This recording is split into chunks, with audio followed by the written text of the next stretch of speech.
Thank you very much, Mr. Chairman. And I'd like to ask our panel first, we've talked a lot about the U.S. Attorney and the Federal Government investigating and processing. Is there a way we can streamline this to where there's some sort of the private sector can do more, or the veterans themselves can do more? It's my understanding that in most cases, outside the VA at least, a violation of these provisions, basically your only option is a bid challenge.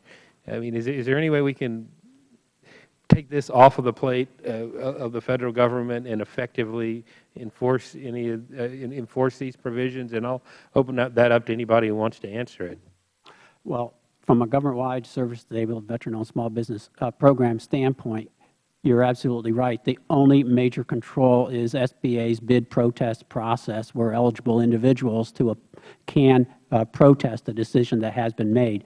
We found, though, that process is woefully inadequate and ineffective in having real consequences associated with individuals who are found to be ineligible.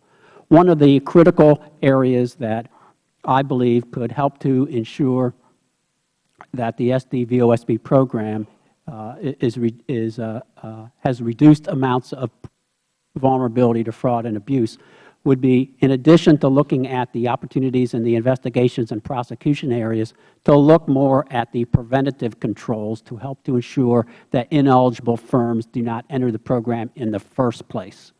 And the best preventative control that exists today are the processes underway and under development and being implemented within VA to verify the eligibility of firms' participation in this program. I mean, you're going to have to, I'm a little bit concerned about the speed at which the VA operates within, any of their programs. In South Texas, we're really facing a situation where veterans are having problems just getting the basic medical benefits with payment delays to providers of up to a year now, millions of dollars owed to providers. And we hear overall how the VA is trying to streamline this and streamline that. And I know, Mr. Hildebrand, you've looked at some of this from a past basis, and our other witnesses are directly involved. I ask again the big, broad question: what's missing there? The people who work for the VA ought to get up every morning proud that they are serving the people who served us, and be just working their tails off to get this taken care of. But all we hear out of the VA is tale of delay after delay and problems getting these programs implemented. Would anybody like to comment on that? I didn't mean to editorialize here, but I just get frustrated sometimes with this. Well, you're absolutely right that the program, Congressman Johnson just testified in the first panel that it's far from perfect. There is a lot that the VA has been doing to help to improve its processes, and there are a lot more that needs to be done. One of the major areas that we've seen is in human capital, the extent to which the Department has the resources, both full-time VA employees as well as the expertise through contractor resources to deliver on the promises that they're making in establishing a verification program. We also see a need for more emphasis to help to ensure that once firms are verified, that they remain eligible for the program. And additional steps need to be taken there on the part of VA to help to ensure the re-verification of firms that were previously. Is it just personnel, or are we not implementing technology effectively or rapidly enough to help with some of these tasks? Technology is a big area as well.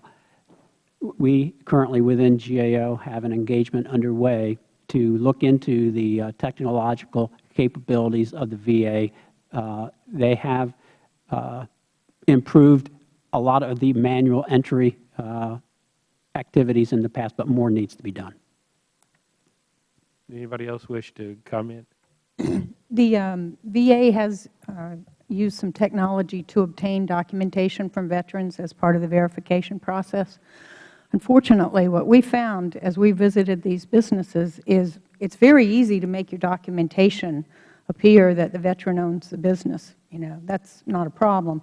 But you have to be in the business there to really figure out that the veteran's name is on the paperwork and his name is on the door, but he hasn't been in that office since the business started. Shame on businesses that do that. Thank you very much. I yield back. Thank you. Recognize Mr. Walberg.